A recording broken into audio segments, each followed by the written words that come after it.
Okay, this review is totally impromptu, but it warranted a need to jump in, get on the camera, and talk about it. I just finished binging the Castlevania Netflix series. It's been a long time since I played a Castlevania game, not since Lament of Innocence back in the days of the PS2, but there was always a fondness for it because I used to play, of course, like anyone, in the days of Nintendo, used to play the original game, used to play on the Super Nintendo, so I was always a casual player of it, but there was always a fondness for me. So when the notion that Netflix was, and Adi Shankar, the producer of Dread, was going to be making a animated series based on it, I was naturally intrigued. Of course, anyone who knows Adi Shankar knows that the man does wonderful work. So I always knew this one was coming, but it's here. It's only 4 episodes long. You can watch it in like no time flat.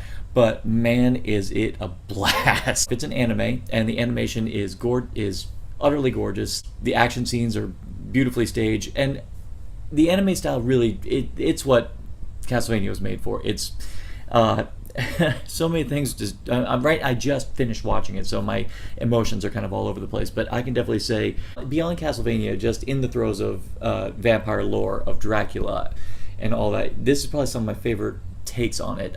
Dracula is only in 1 episode in this show, but he makes such a strong, profound impression in this that it's felt throughout the 4 episodes, and it is beautiful. I think the only niggle I would have with the show is that it's only 4 episodes, and that's not a bad problem to have with it. But if there's any other reason the show is just pure gold, first off, the cast is excellent. It's got 2 dwarves from The Hobbit, Richard Armitage, who played Thorin, and Graham McTavish does the voice of Dracula, and also a couple of other seasoned performers as well. Trevor Belmont, he is gold. He's pretty much a blast. The first time you meet him, he is sarcastic as holy hell. He is, I guess, sardonic would be a good word to describe him. But when he sobers up and he puts on the badass gear, he puts on that badass gear in full throttle, and it's amazing.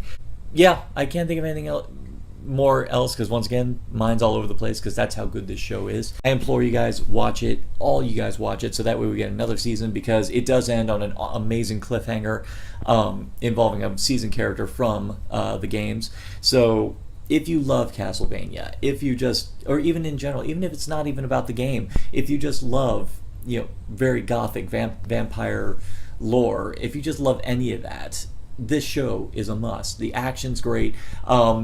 I will say, for those who are hyper-religious, you may find it a touch offensive, seeing as it pretty much makes an antagonist of the church. Well, they make it so easy. Sorry, but I can't think of anything more to say. But then again, it's 4 episodes. But yet in 4 episodes, so much gets said. So much good stuff gets said. I should also, but it's said so well because the writing and the dialogue is so smart. It has a nice, very cynical wit to it, which makes it a lot of fun. Actually, it was written by Warren Ellis, and I know that name means a lot to a bunch. I haven't read anything by Warren Ellis. I just know he's a big deal.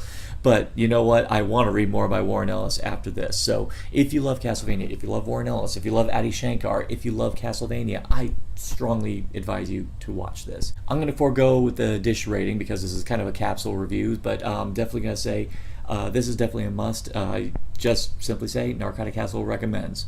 If you love Castlevania, definitely a must. What are you doing? Why are you listening to me? It's only been 4.5 minutes. Go!